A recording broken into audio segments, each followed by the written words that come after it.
দেশের লোকসঙ্গীতের অন্যতম নারী কণ্ঠশিল্পী কাঙ্গালিনী সুফিয়া দীর্ঘদিন যাবৎ অসুস্থ হয়ে মানবেতর জীবনযাপন করছেন। বিএনপির ভারপ্রাপ্ত চেয়ারম্যান তারেক রহমানের নির্দেশে এই অসুস্থ কণ্ঠশিল্পীর পাশে দাঁড়ালেন ঢাকা জেলা বিএনপির সাবেক যুগ্ম সাধারণ সম্পাদক ও সাভার পৌর মেয়র প্রার্থী লায়ন খোরশেদ আলম। দিলেন চিকিৎসার জন্য আর্থিক সহায়তা। বিস্তারিত ঢাকা জেলা প্রতিনিধি তৌকির আহমেদের তথ্য ও চিত্রে।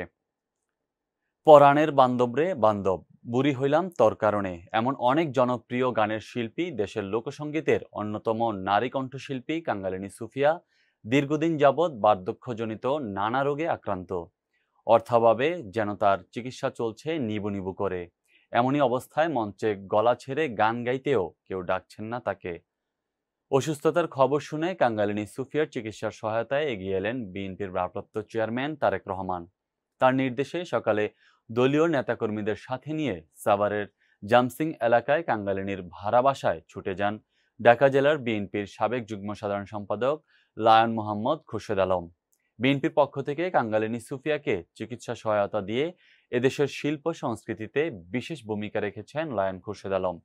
কাঙ্গালিনীর দুঃসময়ে পাশে দাঁড়িয়ে যেন এক গানের কোকিলকে আবারও পুনর্জীবিত করলেন তিনি। এ সময় অন্যান্যদের মধ্যে পৌর ১ নং ওয়ার্ড কাউন্সিলর প্রার্থী মনিবুর রহমান চম্পক, ২ নং ওয়ার্ডের মোহাম্মদ ইয়ার রহমান উজ্জ্বল, ৮ নং ওয়ার্ডের মোশাররফ হোসেন মোল্লা, ৭ নং ওয়ার্ডের মোহাম্মদ ইউনুস খান সহ বিএনপি ও এর অঙ্গ সংগঠনের নেতাকর্মীরা উপস্থিত ছিলেন। কাঙ্গালিনী সুফিয়ার মতো সুরসম্রাজ্ঞীদের প্রতি করুণা নয়, নিজের দায়িত্ববোধ থেকে সকলকে পাশে দাঁড়াতে হবে, এমনটাই মনে করছেন সাভারবাসী। ভাই যখন সে বিপদে পড়ে গেল, কেউ ছিল না, আমি গেছিলাম কিন্তু আমি সেই থানা পর্যন্ত গিয়েছিলাম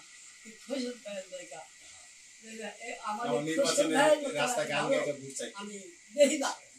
আপনারা দয়া করে আমার ভাইদের মুক্তি দেন, আমি এই কথা বলছি।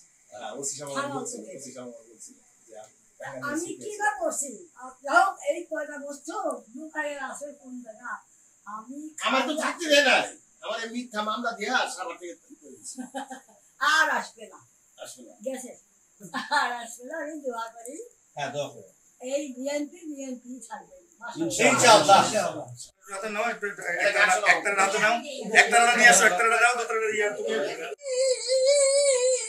কামাই যুক্তার কোলে আমি তবু বুড়ার বোন পাইলাম না রে, বুড়ি হলাম তোর কারণে, বুড়ার মন পাইলাম না রে,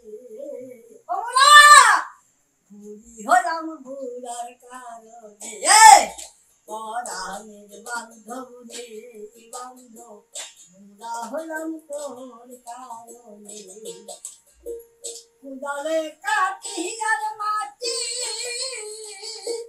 হাতর দিয়া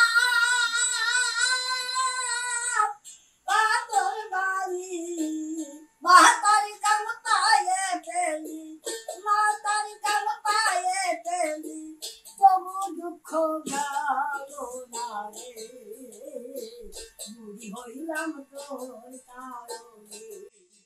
যাই হোক, এই বিএনপি থেকে যে আমার একটা গিফট পাঠাইছে, এবং এই তারেক রহমান তিনি আমার জন্য গিফট পাঠাইছে। খালি এখন না, আমি করোনা যখন হয়েছিল তখন আমার জন্য 50 কেজি চাউল পাঠাইছিল, হ্যাঁ, এবং আরো 25,000 টাকাও পাঠাইছিল। তারিক জিয়া খুব ভালো লোক, এবং আমার খোরশেদ ভাইয়ের হাতে কিছু গিফট আমারে পাঠাইছে আমার বাসায়।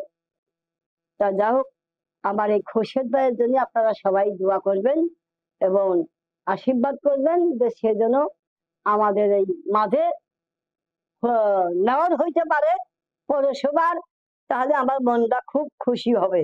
আগে তো কমিশনার ছিল, এখন যেন নেওয়ার হয়। আর তারেক জিয়াকেও আমি সালাম জানাই, তাকে অনেক অনেক ধন্যবাদ, সে যে আমার এতটুকু ভালোবেসে আমার খোরশেদ ভাইয়ের হাতে গিফট পাঠাইছে, এই দিয়ে আমার লাখ লাখ শুকরিয়া, আর কিছু পাওয়া যায়। হাজার বছরের বাংলা সংস্কৃতির একটি অঙ্গ বাংলা লোকসঙ্গীত। লোকসঙ্গীতের একটা কিংবদন্তি কাঙ্গালিনী সুফিয়া। উনি আমার সাভার পৌরসভায় বসবাস করেন। উনি অসুস্থ, এটা জানার পর আমরা আসলাম, ওনার শারীরিক খোঁজ খবর নিলাম।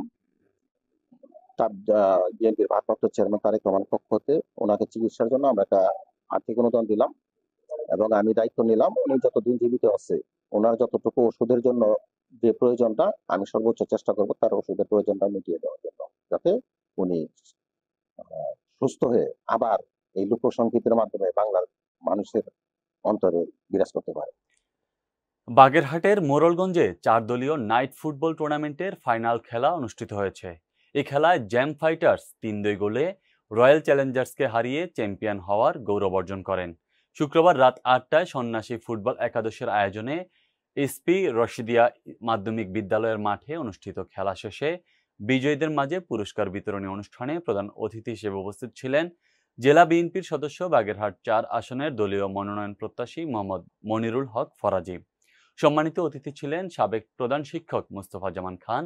বিশেষ অতিথি হিসেবে উপস্থিত ছিলেন ইউনিয়ন বিএনপির সাবেক সভাপতি মোহাম্মদ সেলিম মিয়া, উপজেলা বিএনপির যুগ্ম আহ্বায়ক FM Shamim Ahsan, first security ইসলামী ব্যাংকের অবসরপ্রাপ্ত ব্যবস্থাপক AKM রশিদ উদ্দিন আহমেদ বাদশাহ। এই খেলাটি দেখতে বিপুল দর্শকের সমাবেশ ঘটে। অনুষ্ঠান সঞ্চালনা করেন মোহাম্মদ ইব্রাহিম হোসেন প্রমুখ।